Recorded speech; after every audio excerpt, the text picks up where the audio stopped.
जनाब बहुत important MCQs पास paper की। When current I flows through a wire, the drift velocity of the electrons is v. When current 2I flow through another wire of same material having double the length and area of cross section, the drift velocity of electron will।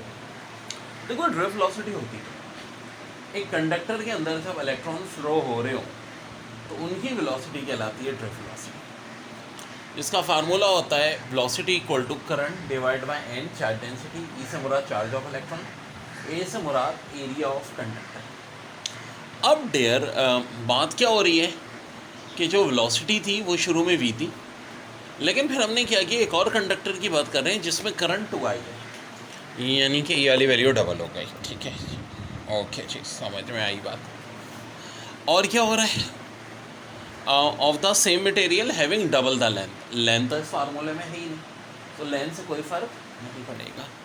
An area of cross section, चलो area of cross section भी double हुआ, ये बात है हमें।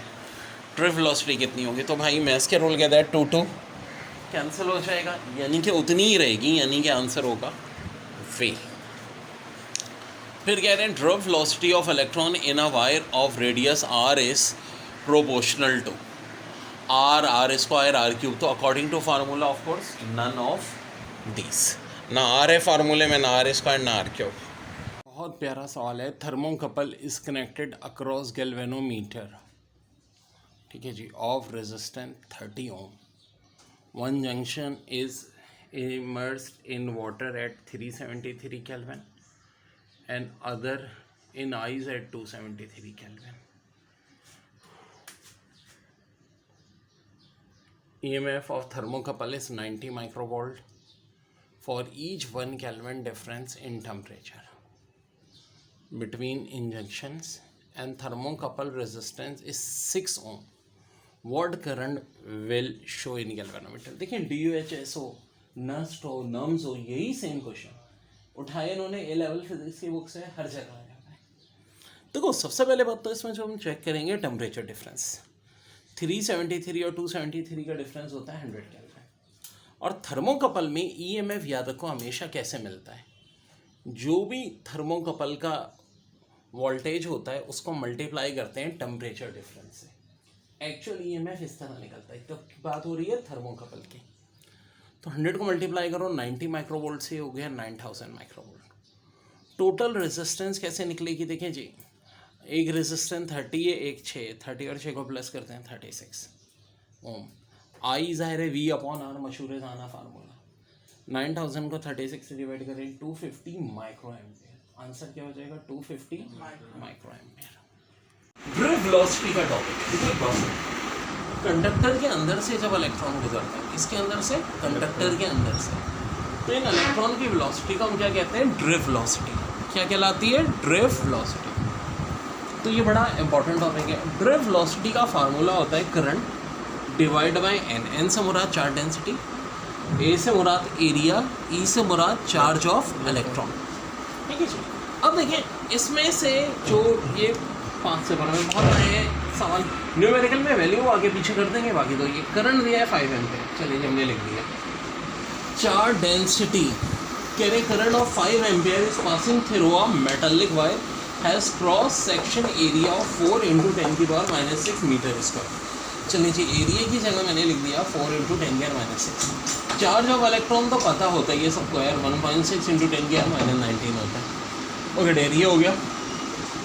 Charge density, हाँ जी, क्या होगी, दी हुई है इन्होंने, बिल्कुल दी हुई है। If the charge density of the charge carrier in the wire is 5 × 10⁻26। So जनाब अब इसको सॉल्व करना है। अब एक बड़ी ख़ास बात याद रखो, एप्टीट्यूड टेस्ट में ऑप्शन की बड़ी अहमियत होती है। ऑप्शन दिया है 1/7, 1/11, 1/31 और 1/64। देखो सबसे पहले क्वेश्चन पढ़ते ही ऑप्शन देखो, न्यूमेरिकल का खास तौर पर पता चला आप इसको डिवाइड करने बैठ गए, बहुत टाइम लग गया, वो भी विदाउट कैलकुलेटर। अरे अब के बंदे करने की ज़रूरत ही नहीं है, आंसर इसी फॉर्म में दिया हुआ है। और यही तो बेवकूफ़ियाँ कर जाते हैं। अब यही तरकीबें हैं जो मैं बताता हूँ, मैं टाइम कैसे बचाना है।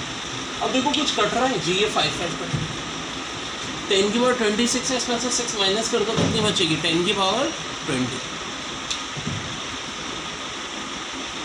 ऊपर खोलना, यहाँ बच गई 10 की पावर 20 इंटू 4, 10 की पावर -19। कहाँ से आया? 26 माइनस 6 आया। ये 4 है, ये 1.6 है, इनको भी मैंने नहीं छेड़ा, 5 कट गया। 20 और -19, 10 बचेगा।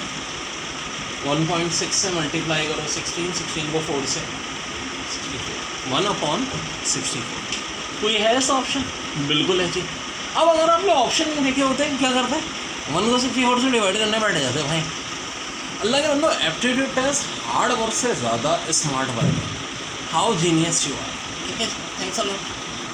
ये ए लेवल का सवाल जो MTCAT 2013 में भी आया था। Electrical heater can be represented has two resistance of R1 and R2 and two switches S1 and S2.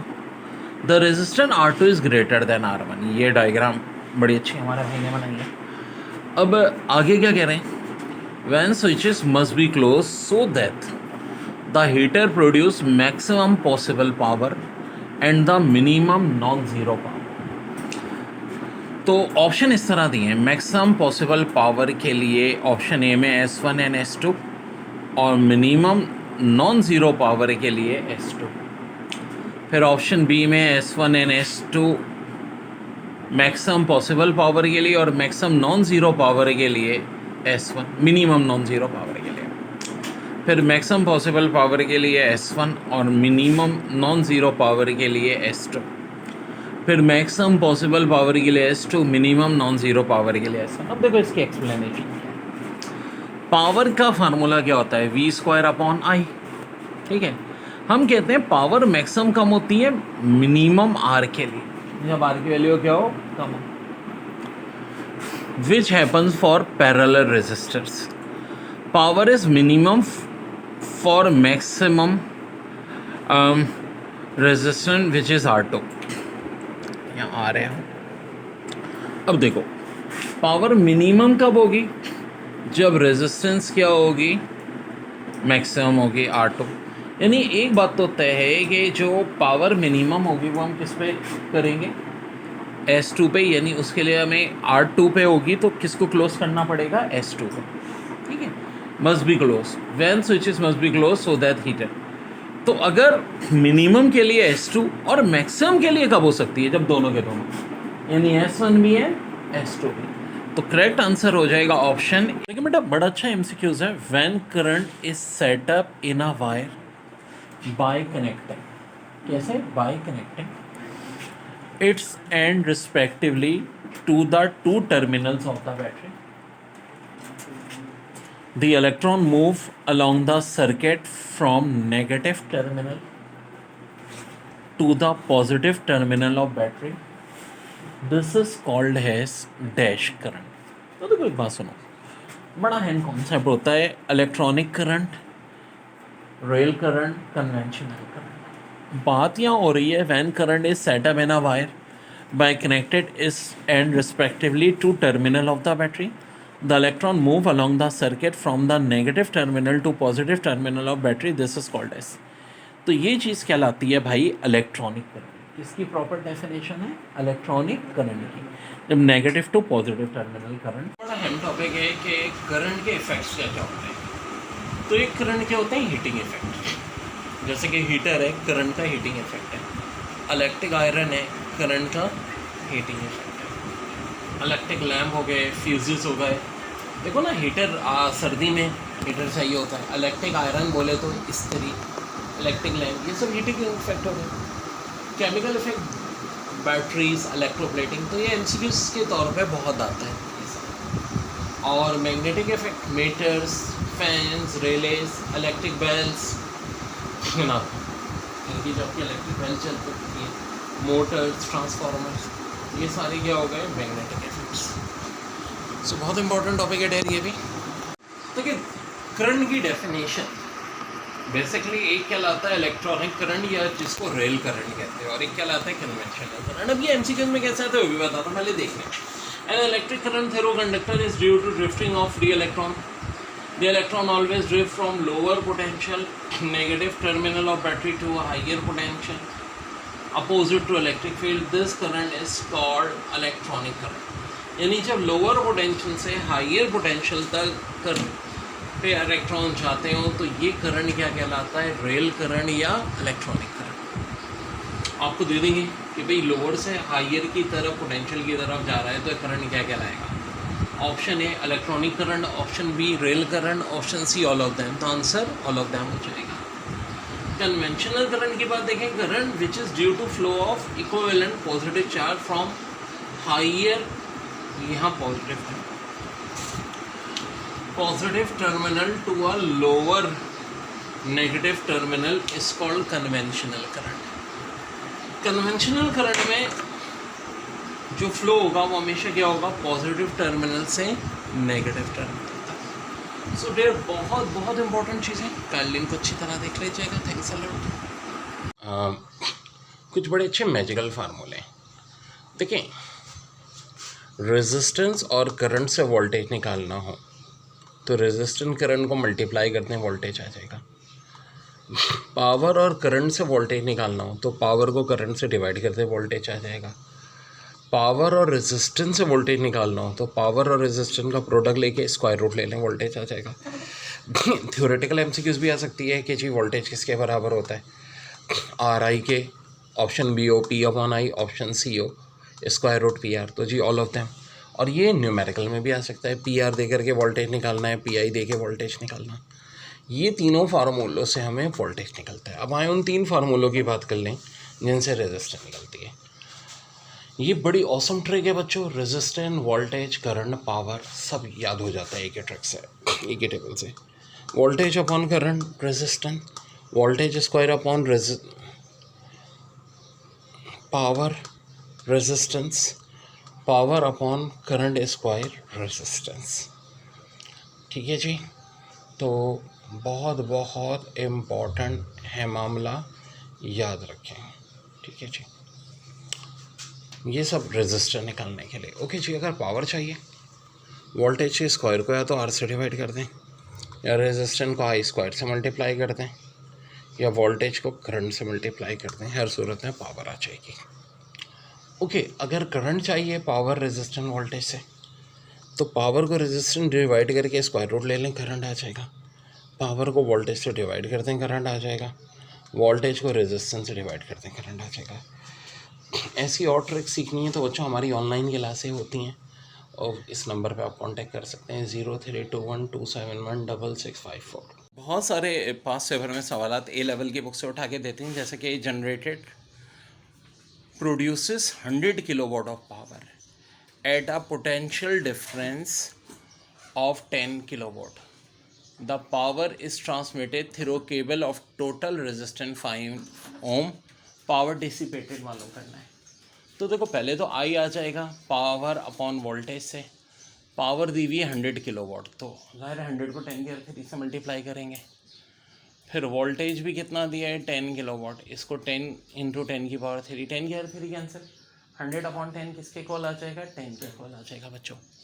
और पावर डिसिपेटेड P बराबर होता है आई स्क्वायर आर। आई 10 है, 10 का स्क्वायर कितना होता है 100, 100 5 ज़ा 500। So answer is 500 watt, 500 watt, and this is very important. 0.35 ampere current at potential difference of 6 volt. What is power rating of the calculator? तो पावर क्या होती है, voltage multiply by current. Voltage 6 volt है, current 0.35 ampere है, multiply करने answer आ जाएगा 2.1। नीचे देखें question. 12 ohm resistor is connected in series with parallel combination of 10 resistors each of 200 ohm. What is net resistance of the circuit? तो 12 ओम की resistor connect कर रही है 10 रेजिस्टर से, जिनमें से हर एक के लिए 200 है, लेकिन ये आपस में किससे पैरेलल, यानी ऐसे ऐसे करके 10 होंगे पैरेलल। तो पैरेलल के लिए तो ट्रिक बताई हुई है, जितने उतनों से डिवाइड करना। 200 वाले 10 हैं, 200 को 10 से डिवाइड कर दो 20 आ जाएगा। ये 12 इसके साथ सीरीज में प्लस कर दो 32 इज योर आंसर। और ये फार्मूलों की पूरी मैंने एक अलग से वीडियो बताई थी, पावर की, वोल्टेज। ओके जी, अब देखो पावर, वोल्टेज, करंट और रेजिस्टेंस 4 बड़ी अहम चीज़ें, और इनको याद रखना, इनके फार्मूले। तो भाई ये बड़ा इंपॉर्टेंट चार्ट है जिससे आप ये सब फार्मूले याद रख सकते हो। देखो पावर भी किसकी मदद से मिलता है? पावर के 3 फार्मूले, वोल्टेज, रेजिस्टेंस और करंट के साथ।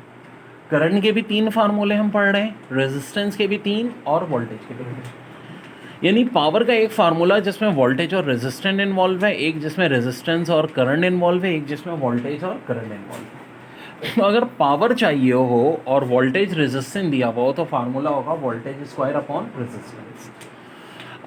पावर चाहिए हो, रेजिस्टेंस और करंट दिया हो तो रेजिस्टेंस को करंट के स्क्वायर से मल्टीप्लाई कर देंगे। पावर चाहिए और वोल्टेज और करंट दिए हुए हो तो जनाब वोल्टेज और करंट को मल्टीप्लाई कर देंगे। अब ये हैज़ ए थ्योरेटिकल एमसीक्यूज भी आ चुकी है कि पावर के which of following is the correct formula of power, तो ABC then all of them. Numerical में भी आता है। कैसे आएगा जी? वोल्टेज और रेजिस्टेंस देके पावर पूछी जाएगी, तो जो भी वोल्टेज दिया उसका स्क्वायर लेके रेजिस्टेंस से डिवाइड कर देंगे। और वोल्टेज चाहिए तो देखो रेजिस्टेंस इंटू करंट हो जाएगा, पावर अपॉन करंट हो जाएगा, पावर इंटू रेजिस्टेंस हो जाएगा। रेजिस्टेंस चाहिए तो वोल्टेज अपॉन करंट हो जाएगा, वोल्टेज स्क्वायर अपॉन पावर हो जाएगा, पावर अपॉन करंट स्क्वायर हो जाएगा। और अगर करंट चाहिए तो देखो पावर अपॉन रेजिस्टेंस का square root, power upon voltage और वोल्टेज अपॉन रेजिस्टेंस। ये फार्मूले हम लगाएंगे मेरे प्यारे बच्चों, वेरी वेरी इंपॉर्टेंट।